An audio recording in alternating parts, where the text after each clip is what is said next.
यीशु है, praise the Lord.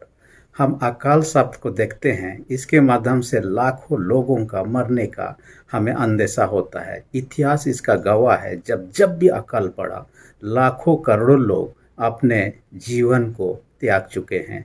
खाने ना पीने और पीने ना पाने के कारण से लोगों का जीवन तबाह होते हुए दिखाई दिया है।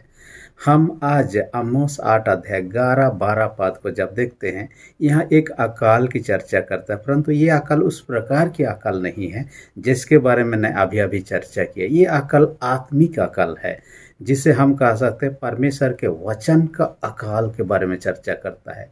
आमोस इसका लेखक है, इस कारण से आमोस नबी का पुस्तक में से हम अध्ययन कर रहे हैं। आमोस जो है, इसका नाम का अर्थ होता है बोझ उठाने वाला, और इस व्यक्ति को कहा जाता है ये तकवा का रहने वाला था, जो कि यरूशलेम के दक्षिण क्षेत्र में था, जो 10 से 12 मील की दूरी पर या 16 से 20 किलोमीटर की दूरी पर था। जो भी हो, उसका पेशा था चरवाही का काम, भेड़ों को चराने वाला हुआ करता था। साथ ही वो किसान का काम करता था, गुल्लर और अंजीर का पेड़ को देख रेख करता था। न केवल भेड़ पालन करता था, भेड़ों का जो ऊन होता था उसे ले जाकर बाजार में बेचता था। और खासकर जबकि वह दक्षिण राज्य का व्यक्ति था, यानी कि तकवा का रहने वाला था, परंतु वह बेचने के लिए ज़्यादातर लेता था उत्तरी राज्य को। और उत्तरी राज्य का एक जगह है बेतेल, जहाँ से परमेश्वर का संदेश उन्होंने लोगों को सुनाया। और आज का वचन भी उसी में से एक है। जो भी हो, परंतु बेतेल उत्तरी राज्य का एक शहर है, जहाँ पर जाकर 2 साल तक परमेश्वर का संदेश लोगों को सुनाया, ताकि लोग परमेश्वर के वचन को सुनकर अपने अपने पापों से लौट जाए, विनाश से बच जाए। परंतु ऐसा दिखाई नहीं देता है। जैसे हम देखने पाते हैं, वो दक्षिण राज्य का तो था, जहाँ पर उज्जियाह शासन करता था, उसका शासनकाल बहुत बेहतर था। हालांकि इस्राएल में भी, उत्तरी राज्य में भी जेरोबाम सेकंड जो था, उसका शासन था, वहाँ भी समृद्धि था, परंतु धनी लोग गरीबों को शोषण करते थे। और कहा जाता है कि जिसके कारण से दंड की आज्ञा परमेश्वर की ओर से आई। इसलिए आज का वचन में हम चर्चा करेंगे आत्मिक अकाल। इसका शीर्षक मैंने रखा है आत्मिक अकाल, जिसका दूसरा शीर्षक हम ऐसा कह सकते हैं परमेश्वर का वचन के अकाल, या तो बाइबल वचन का अकाल, जो भी कहें। परंतु आत्मिक अकाल पर जब हम चर्चा कर रहे हैं, पहला पॉइंट जिस पर हम चर्चा करेंगे वो तो कहता है आत्मिक अकाल का कारण क्या था। यानी कि वो आत्मिक अकाल के बारे में वो चर्चा तो कर रहा है, लोगों को सुना रहा है, लेकिन उसका कारण तो कुछ होगा। बिना कारण के तो इस प्रकार के अकाल आने वाला नहीं था। तो इसका पहला ये कारण था कि धनी लोग गरीब लोगों को लूट रहे थे, उनका शोषण कर रहे थे, उनके जीवन को तबाह कर रहे थे। उनमें से क्या चीज़ था, जब लेन देन कारोबार किया करते थे, जब चीज़ों को तौला जाता है, वहाँ डंडी मारने का काम किया करते थे। और आमोस खुद इसका शिकार हो चुका था, क्योंकि ऊन जो भेड़ों से काट कर लेता था बेचने के लिए, उसमें भी उसको भी लूटा गया है। इसलिए खुद के अनुभव भी उनको पता था। दूसरा हम क्या देखने पाते हैं, इसके साथ ही साथ वे लोग क्या करते हैं, अपने चीज़ों में मिलावट भी करते हैं। जिस सामान को बेचना है उस सामान को मिलावट करते हैं। साथ ही साथ हम देखते हैं जो लोग उधारी लेते हैं, गरीब लोग, उनको उधारी ना चुका पाने के कारण उनके जमींदारों को हड़प लेते थे। इस प्रकार से हम देखने पाते हैं कई प्रकार के उनके प्रति अन्याय किया जाता था।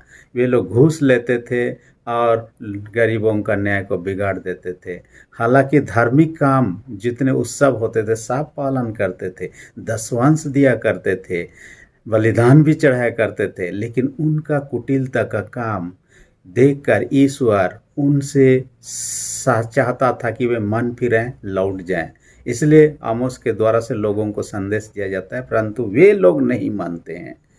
और आमोस 2 साल तक लोगों को परमेश्वर का वचन सुनाता रहा। जब नहीं सुने, नहीं माने, वे अपने गांव को लौट जाता है तकवा में, और उन बातों को लिखने का काम करता है। और लिखने के बाद में इस वचन को आज देखने हम पाते हैं।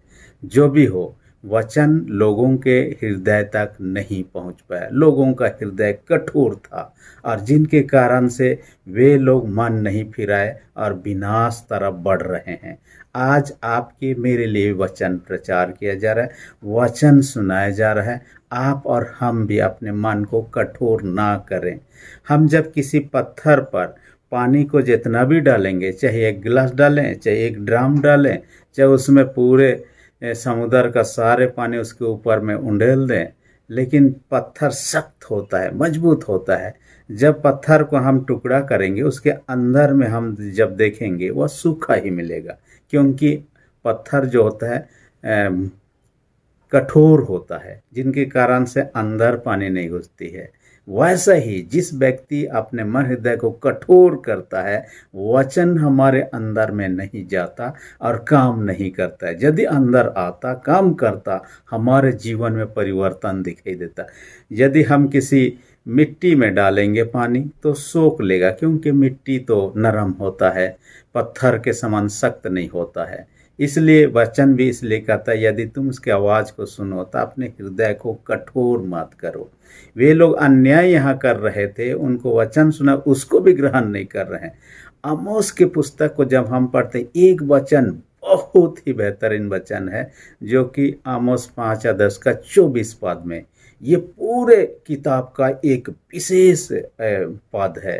कहता है कि न्याय को नदी के समान और धर्म को महानद के समान बहने दो। आप याद करने का कोशिश करेंगे, न्याय को नदी के समान, न्याय को नदी के समान, और क्या कहता है, धर्म को महानद के समान बहने दो कहता है।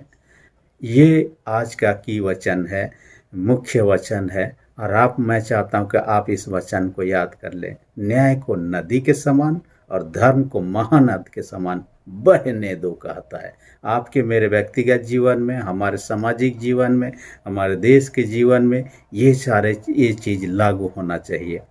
आज लोग सोचते हैं कि वचन की अकल कैसे हो सकता है, वचन तो इतने ज़्यादा फैल चुका है। माने आप यदि इतिहास को देखेंगे और पूरा विश्व भर का ये को देखेंगे, जितने भी पुस्तक बिक्री किया जा रहा है, बाइबल सबसे ज़्यादा बिकने वाला पुस्तक है। रिकॉर्ड के अनुसार में अब तक में 5 बिलियन बाइबल बिक चुका है। हालांकि जो रिकॉर्ड से बाहर है उसके अनुसार यदि हिसाब करें, लगभग 5 से 7 बिलियन तक बाइबल का बिक्री दुनिया भर में हो चुका है अब तक, जितना छपने के बाद में।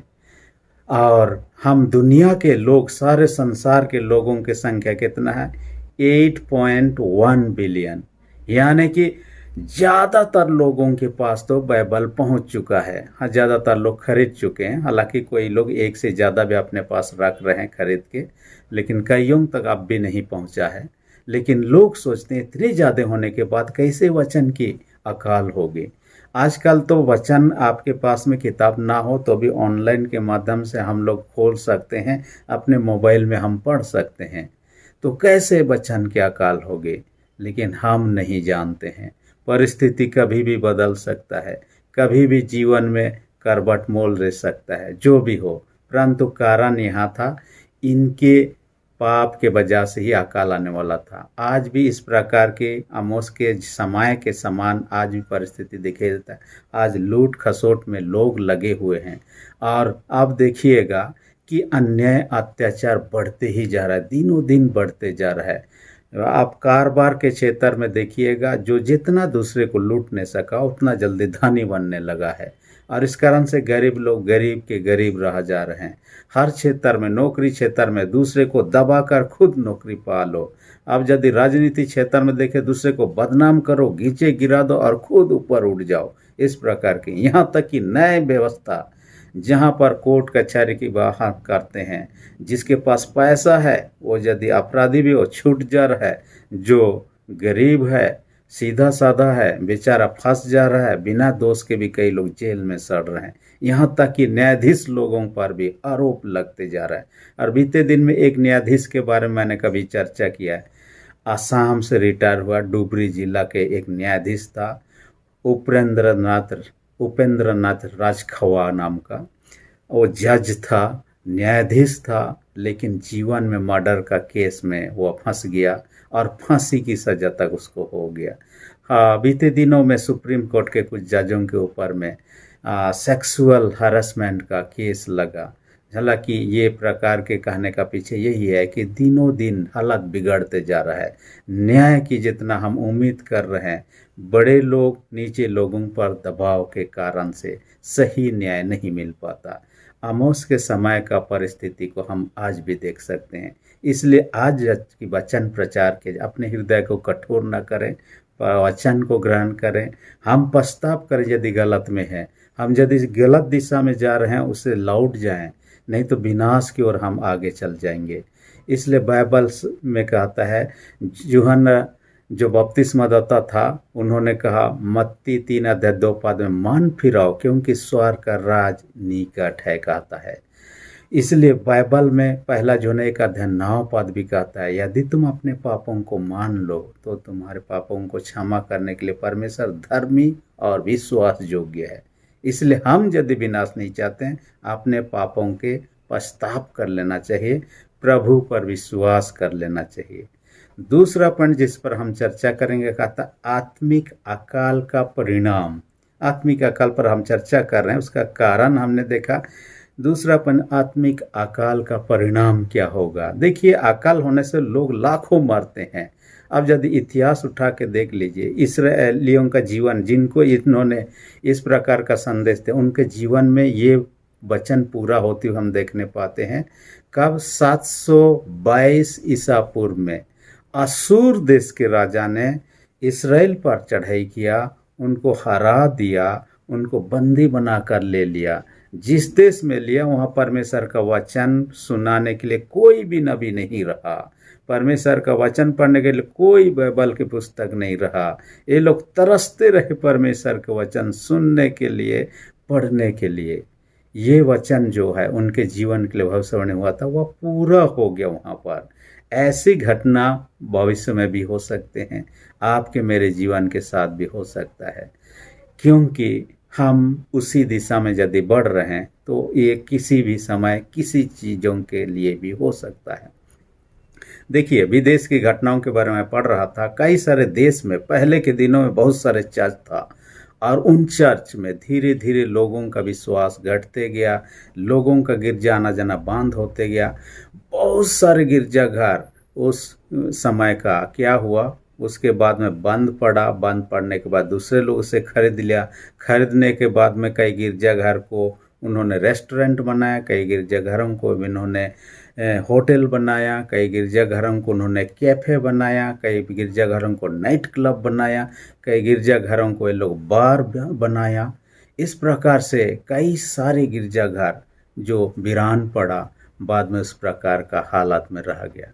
वहाँ पर लोग यदि विश्वासी होकर गिरजाघर ढूंढेंगे वो भी नहीं मिलेगा, वचन सुनने का सोचेंगे, उस समय उनके लिए दिक्कत होगा।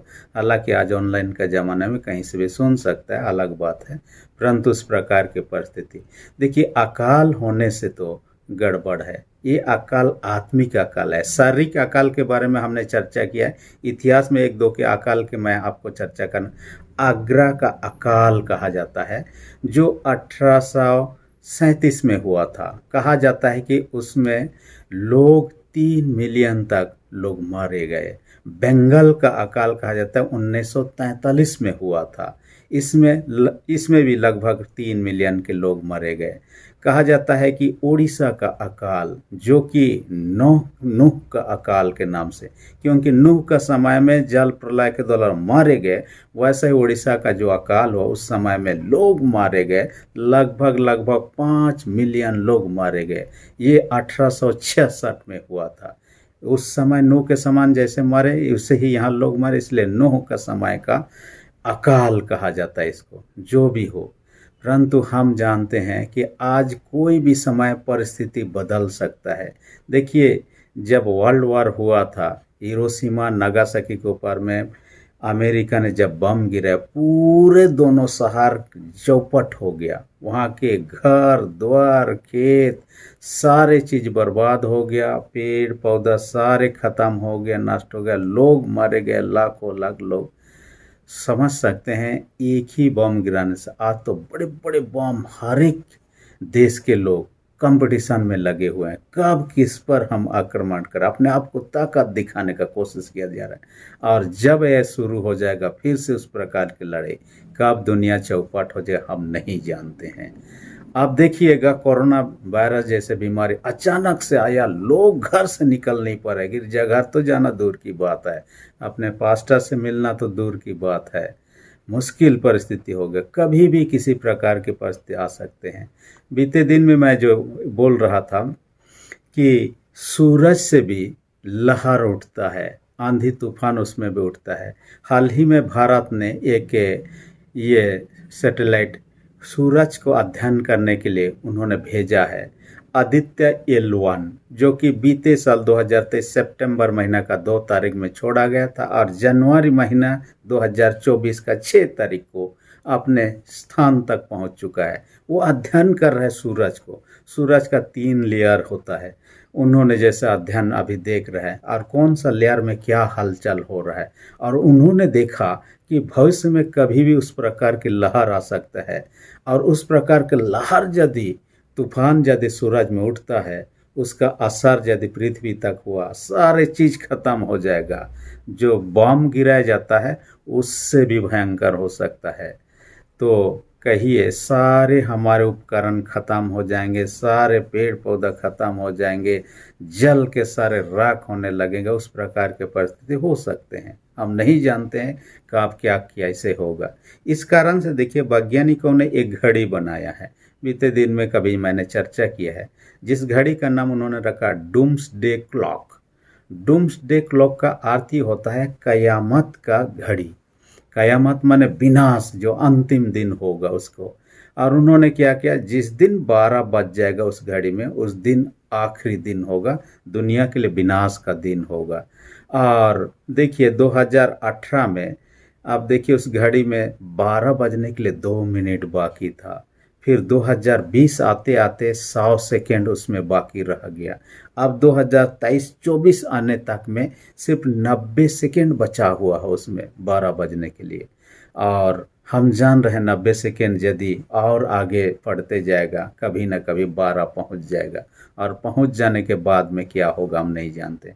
जो भी हो, हम उस विनाश से बचना चाहते हैं तो पश्चाताप ही है, यीशु पर विश्वास करना ही है। क्योंकि बाइबल हमें सब बताती है।